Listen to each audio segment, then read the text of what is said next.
আসসালামু আলাইকুম।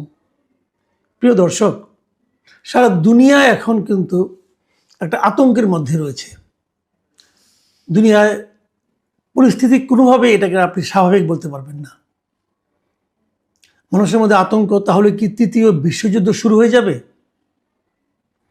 মানে হঠাৎ করেই যুক্তরাষ্ট্র এবং ইসরায়েল এই দুটো দেশ মিলে পরিকল্পনা করে যেভাবে ইরানের উপর অতর্কিতে আক্রমণ তারা শুরু করেছে, এই পরিস্থিতি কিন্তু সারা দুনিয়াকে প্রভাবিত করা অলরেডি শুরু করে দিয়েছে।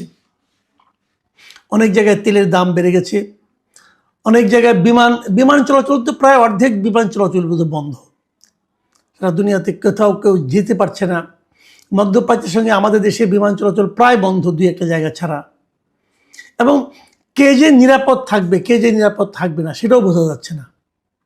প্রবাসী বাংলাদেশিদের বেশ কয়েকজন, যারা নাকি আপনার সংযুক্ত আরব আমিরাতে ছিলেন, অথবা যারা কাতারে ছিলেন, এরকম বাহরাইনে ছিলেন, এরকম অনেক বাংলাদেশিও মারা গেছে। মানে যুদ্ধটা এখন আর এক জায়গায় থেমে নেই। এই পুরো ঘটনার পেছনে মূল কারিগর কে? কাকে আপনি ভিলেন হিসেবে চিহ্নিত করতে পারেন? এইটা চিহ্নিত করতে কোনো কষ্ট করতে হয় না। Villain Donald Trump, villain Benjamin Netanyahu, যিনি নাকি ইসরায়েলের প্রধানমন্ত্রী। এরা হলেন গিয়ে মূল ভিলেন। এরাই এই যুদ্ধটা শুরু করেছে, এবং সেই যুদ্ধটা এখানে শুরু করা না, এবং এই যুদ্ধের মাধ্যমে তারা এরই মধ্যে অতর্কিত যে আক্রমণটা করা হয়েছে গত 28 ফেব্রুয়ারি, সেই ঘটনায় কিন্তু অলরেডি মানে ইরানের যিনি ধর্মীয় নেতা আয়াতুল্লাহ আলী খামেনি, তিনি কিন্তু নিহত হয়েছেন। আপনি একটা জিনিস ভাবেন, একটা স্বাধীন সার্বভৌম দেশ, সেই দেশে যিনি প্রধান, সরকার প্রধান অথবা যিনি ধর্মীয় প্রধান, মানে মূল যে লোকটা পুরো দেশকে যে পরিচালনা করতেছেন, তাকে আপনি বিদেশ থেকে, অন্য একটা দেশ থেকে এসে মানে আপনার আক্রমণ করে তাকে মেরে ফেলবেন, এটা পৃথিবীর কোনো সভ্য রাষ্ট্র, কোনো সভ্যতা এটাকে গ্রহণ করতে পারে? কিন্তু এখন কিন্তু তাই হচ্ছে। মানে সভ্যতা যেন নতুন করে লেখা হচ্ছে, যে কোনটা সভ্যতা কোনটা সভ্যতা না। ভেবে দেখুন একবার, এই যুদ্ধে এরই মধ্যে যুক্তরাজ্য, মানে ব্রিটেন, যা নাকি পৃথিবীতে প্রথম সভ্যতার কথা সারা দুনিয়ায় বলে বেড়ায়, তারা কিন্তু অলরেডি যুক্তরাষ্ট্রের সঙ্গে যুক্ত হয়ে গেছে। তারা যুক্তরাষ্ট্রকে সাহায্য করবে। মানে যিনি আক্রমণকারী, কোনো রকম প্রভোকেশন ছাড়া, কোনো ধরনের উস্কানি ছাড়াই যারা অন্য একটা দেশে আক্রমণ করে, সেই দেশের প্রেসিডেন্টকে অথবা সেই দেশের মূল যে সরকার প্রধান, যার কথা অনুযায়ী দেশ চলে, তাকে আপনি হত্যা করেন এবং বুক ফুলিয়ে সেটা আবার ঘোষণা করেন, তাকে এখন ব্রিটেন সাপোর্ট করছে। তো দুদিন পরে দেখবেন এরাই আবার আমাকে আপনাকে আসবে, জ্ঞান দিতে আসবে, সভ্যতা শেখাতে আসবে, বলবে যে সভ্যতা কাকে বলে, সিভিলাইজেশন কাকে বলে, আমাদের শেখাবে তারা। মানে কোথায় আপনি মানুষের নৈতিকতা, মানুষের মানবিকতা কোথায় আছে? যুক্তরাষ্ট্রকে আপনি যদি দুর্বৃত্ত বলেন, যে একটা দুর্বৃত্ত রাষ্ট্র, তাও কম বলা হবে। ওদের যে মন মানসিকতা, কয়েকদিন আগে দেখলাম ভেনেজুয়েলার প্রেসিডেন্টকে তার বেডরুম থেকে তুলে নিয়ে গেল যুক্তরাষ্ট্র, তার নাকি বিচার করবে। ভাবেন একবার, কার বিচার কে করে? অন্যের অনেক সমস্যা থাকতে পারে, পৃথিবীর কোন রাষ্ট্রের সমস্যা নেই বলুন? ইরানের সমস্যা থাকতেই পারে, ইরানের অভ্যন্তরীণভাবে নানা রকম আন্দোলন চলতেই পারে, কিন্তু সেই চলার জন্য তার বিচারের দায়িত্ব কি যুক্তরাষ্ট্রকে দেওয়া হয়েছে? অথবা ইরানের জনগণ, তারা কি ট্রাম্পের কাছে আবেদন করেছিল যে আমরা খুব কষ্টে আছি, আপনি এসে আমাদেরকে উদ্ধার করেন?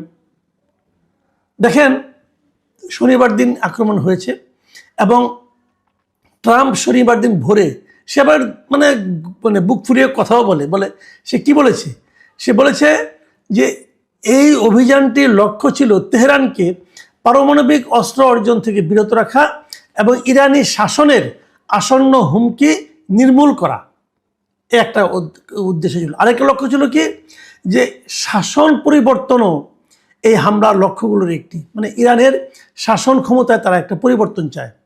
তো ইরানের শাসন ক্ষমতা কে থাকবে না থাকবে, এটা নির্ধারণ করার দায়িত্ব হলো ইরানের জনগণের। আপনি কে হে? আপনাকে এটা কে বলছে? দেখেন কত বড় মানে আপনার বেহায়া হতে পারে। এবং তিনি ইরানের জনগণের উদ্দেশ্যে বলতেছে, ইরানে যা নাকি এই খামেনি শাসনের বিরোধিতা করছিলেন, তাদের উদ্দেশ্যে উনি বলতেছেন যে আমরা শেষ করলে তোমরা তোমাদের সরকার দখল করে নাও। আরে বাপরে বাপ, ভাবেন মানে কি মহানুভব সে। উনি শেষ করে দেবে, তারপরে তোমরা দখল করে নাও। এটি তোমাদের জন্যই হবে, প্রজন্মের পর প্রজন্মে হয়তো এটাই তোমাদের একমাত্র সুযোগ। মানে এই সুযোগটা যুক্তরাষ্ট্র এবং ইসরায়েল মিলে শুরু করে দিচ্ছে।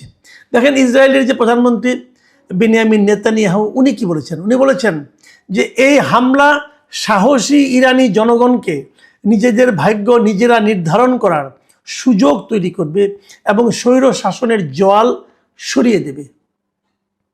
মানে ভাব দেখে মনে হচ্ছে যে ইরানের জনগণের জন্য এই ট্রাম্প এবং নেতানিয়াহুর বোধহয় মানে মানে কষ্টের শেষ নাই। তারা মনে হয় এদের জন্য রাতে ঘুমাইতেও পায় না যে ইরানের জনগণ কি কষ্টে আছে। বাট মজার ব্যাপার হলো এই হামলার পরে কিন্তু ইরানের যে জনগণরা এতদিন ইরানের ভিতরে যারা আন্দোলন করছিল, তারাও কিন্তু এখন আর ইরানি সরকারের বিপক্ষে নাই। তারাও এখন কিন্তু মনে করছে যে এই আক্রমণের তাদের দিক থেকেও সরকারের সঙ্গে ঐক্যবদ্ধ হওয়া প্রয়োজন আছে। কতগুলি প্রভাব কিন্তু এর মধ্যে দেখা যাচ্ছে, যার মাধ্যমে আমরাও হয়তো ক্ষতিগ্রস্ত হব। তার আগে আমি আরেকটু কথা বলে নিই, সেটা হলো এই যে আমেরিকা ইরানকে আক্রমণ করলো, সেটা আইনগত কিছু আইন তো দুনিয়াতে আছে না, যেমন জাতিসংঘের কিছু আইন আছে। এটা কি ট্রাম্প অথবা ইসরায়েল কি এভাবে আক্রমণ করতে পারে? দেখেন জাতিসংঘ সনদ, যেটা সারা দুনিয়াতে একটা আছে আর কি জাতিসংঘের, যদিও এটা খুব মানে টানে না, কিন্তু একটা আছে তো, চক্ষুলজ্জার খাতিরে তারা একটা করেছে।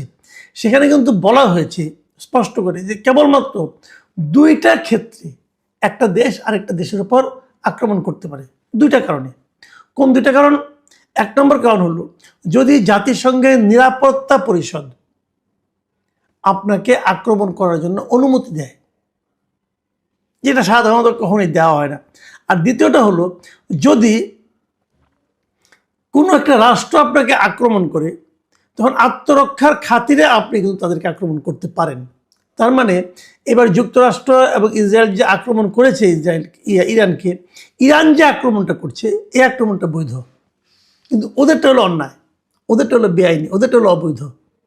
কারণ ইরান আত্মরক্ষার জন্য আন্দোলন করছে এবং ওরা যে আক্রমণ করেছে এটা তারা তো নিজেরা বুক ফুলিয়ে বলছে অমুককে মেরে ফেলেছে, তমুককে মেরে ফেলেছে, কাজেই ওইটা হলো অবৈধ। আর ইরান যেটা করছে এখন এটা হলো বৈধ।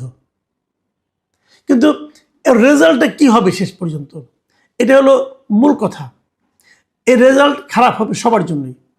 যেমন ধরেন সারা দুনিয়াতে যে তেল যেটা আসে, তেলের সরবরাহ আসে, হরমুজ প্রণালী নামে একটা প্রণালী, মানে একটা সমুদ্রের একটা চিকন একটা শর্টকাট রাস্তা যেটাকে আমরা বলি, সে একটা শর্টকাট রাস্তা আছে, যে রাস্তা দিয়ে আসলে পরে মানে তাদের কয়েকদিন প্রায় মানে আপনার মানে পথটা অনেক ছোট হয়ে যায়। ছোট হয়ে গেলে পরে জাহাজের মানে খরচ কমে যায় এবং তেল নিয়ে আসলে পরে অনেক খরচটা কমে যায়। এমন যে ধরেন আপনি একটা উদাহরণ দিয়ে বলি, এখন যেমন তেলের ব্যারেল আছে $80 ধরা যাক, যদি হরমুজ প্রণালীকে অ্যাভয়েড করে যদি ঘুরপথে আসে তাহলে সেটার দাম বেড়ে হয়ে যাবে প্রায় $120, $130 মতো। তার মানে 50% দাম বেড়ে যাবে। কিন্তু এই হরমুজ প্রণালীটা ইরানের মানে সমুদ্র সীমার মধ্যে পড়েছে এবং ইরান সেটাকে অলরেডি ক্লোজ করে দিয়েছে এই যুদ্ধ শুরু হওয়ার পর। এখন বন্ধ করে দেওয়ার কারণে কী হচ্ছে, তেলের দামের উপর প্রভাব পড়বে, তেল সরবরাহের বিঘ্ন ঘটবে। সারা দুনিয়ায় যে তেলগুলো আসে সেগুলো আমাদের দেশেও আমরাও সেই ঝামেলা পড়ব। ইরান কিন্তু এরই মধ্যে তাদের পাল্টা আক্রমণ চালু রেখেছে। ইরানের কাছ থেকে যারা তেল নেয় তারাও যে ইরানকে খুব একটা প্রকাশ্যে সহায়তা করছে তাও না। যেমন চীন তেল নেয়, ভারত নেয়, এরা খুব একটা সাহায্য করছে বলে মনে হচ্ছে না এখন পর্যন্ত। কিন্তু আগামী দিনগুলিতে কি হবে? কিন্তু ইরানের স্ট্র্যাটেজিটা, ইরান যে পাল্টা আক্রমণ করছে, ইরানের স্ট্র্যাটেজিটা বড় পিকুলিয়ার, মানে একটু নতুন ধরনের আক্রমণ তারা করছে। তারা বলছে আমেরিকা তো অনেক দূরে, কিন্তু আমেরিকার যে ঘাঁটিগুলো তার আশপাশের দেশে আছে, যেমন ইউএই সংযুক্ত আরব আমিরাত অথবা বাহরাইন অথবা কাতার যে দেশগুলোতে আছে, ওমান, তারা কিন্তু এই সমস্ত দেশে যে ঘাঁটিগুলো আছে, বেসগুলো আছে আমেরিকার, তারা সেগুলোতে অ্যাটাক করেছে। এবং ভেরি ইন্টারেস্টিং, এই দেশগুলো কিন্তু আসলে যদিও তারা মুসলিম দেশ, তারা কিন্তু ইরানের সঙ্গে যে খুব একটা সম্পর্কিত, ইরানকে যে খুব হেল্প করে কখনো এর আগের বিরোধগুলোতে, তা নয়, তারা বরং আমেরিকার পক্ষে। মানে মুসলিম বিশ্বের অনৈক্যকে কেন্দ্র করে, অনৈক্যকে পুঁজি করে যা যা করা দরকার ইসরায়েল এবং আমেরিকা এখন তাই তাই করছে। এখন এই যুদ্ধ কয়দিন চলবে? এই যুদ্ধে কি ইরানের শাসন, বর্তমানে যে শাসন ক্ষমতা, ইসলামিক যে এইগুলো আছে, মানে শাসন ব্যবস্থা, এটা কি চেঞ্জ হয়ে যাবে? আমার কিন্তু তো মনে হয় না। কারণ তাদের সর্বোচ্চ নেতার মৃত্যুর পরেও তারা কিন্তু মানে ভেঙে পড়েনি, তাদের শাসন ব্যবস্থায় কোনো ধরনের চিট ধরেছে বলে মনে হয় না। বরঞ্চ তারা নতুন নেতা নির্বাচন করে ফেলবে খুব শিগগিরই। তার হাতে বললে আরও কী হবে কে জানে।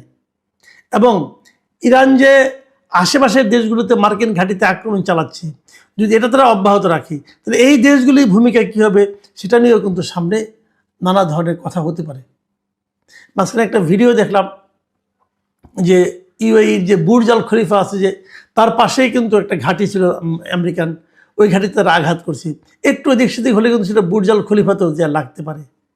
এই যে 5 স্টার হোটেলগুলো ধ্বংস করে দেওয়া হচ্ছে, এখন তো মানুষের মধ্যে একটা আতঙ্ক তৈরি হয়েছে। কিন্তু শেষ পর্যন্ত কোথায় যে দাঁড়াবে, ইরান কতদিন টিকতে পারবে, অথবা ইরান যদি খুব বেশি একটা চাপের মুখে পড়ে তাহলে তারা পাল্টা হামলাতে আর কোথায় কোথায় হামলা করতে পারে, এসব নিয়ে আলোচনা হচ্ছে। এরই মধ্যে ইরানের ইরানের যে রেভলিউশনারি গার্ড যেটা আছে, তারা দাবি করেছে আজকে যে তারা নাকি ইসরায়েলের যে প্রধানমন্ত্রী আছে বেনিয়ামিন নেতানিয়াহুর কার্যালয় ও ইসরায়েলি বিমান বাহিনীর প্রধানের সদর দপ্তর লক্ষ্য করে তারা হামলা চালিয়েছে, এটা তারা জানিয়েছে। এবং এই হামলা তারা খাইবার ক্ষেপণাস্ত্র ব্যবহার করছে বলে তারা জানিয়েছে। এবং এরপরে বেশ কিছুক্ষণ ধরে আমরা জেনেছি যে মোটামুটি ধরেন গত 10-12 ঘন্টা ধরে কিন্তু আমরা নেতানিয়াহুকে প্রকাশ্যে দেখছি না। তার মানে ওনার কোনো ক্ষতি হলো কিনা, অসুস্থ হলে উনি মানে আহত হলেন কিনা, অথবা মারাও গেলেন কিনা কে জানে। কাজেই এই যুদ্ধ কোনো সমাধান কোন পর্যন্ত কার দিবে আমি জানি না। তবে আমার কাছে মনে হয় ইরানকে যতটা দুর্বল ভেবে যুক্তরাষ্ট্র এবং ইসরায়েল আক্রমণ শানিয়েছিল, ইরান সম্ভবত ততটা দুর্বল নয়, সেটা তারা এরই মধ্যে প্রমাণ দিয়ে দিয়েছে। এবং এই জন্যই হয়তো তারা তাদের মিত্র দেশগুলি, আমেরিকা বিশেষ করে তাদের মিত্র দেশগুলির কাছ থেকে সাহায্য চাচ্ছে, যে ডাকে সাড়া দিয়ে এরই মধ্যে যুক্তরাজ্য তারা যুক্তরাষ্ট্রের সঙ্গে সামরিক সাহায্য তাদের করবে, এরকম তারা ঘোষণাও দিতে হয়েছে তাদেরকে। তার মানে যতটা সহজে ভেবেছিল ঘটনাগুলি ঘটাতে পারবে যুক্তরাষ্ট্র, ততটা সহজে সম্ভবত হচ্ছে না। ইরানের দিক থেকে যে পাল্টা আঘাত করা হচ্ছে, সেই আঘাতগুলি হয়তো তাদের জন্য অপ্রত্যাশিতই ছিল। মানে ভেনেজুয়েলা টাইপের দেশ ইরান নয় আসলে। প্রিয় দর্শক, সামনের দিনগুলিতে আমাদেরকে অপেক্ষা করতে হবে কি ঘটে সেই যুদ্ধে এবং কি পরিণতি আমাদের জন্য আসে সেগুলো দেখার জন্য। আপনারা ভালো থাকবেন। এখন এই পর্যন্তই। আল্লাহ হাফেজ।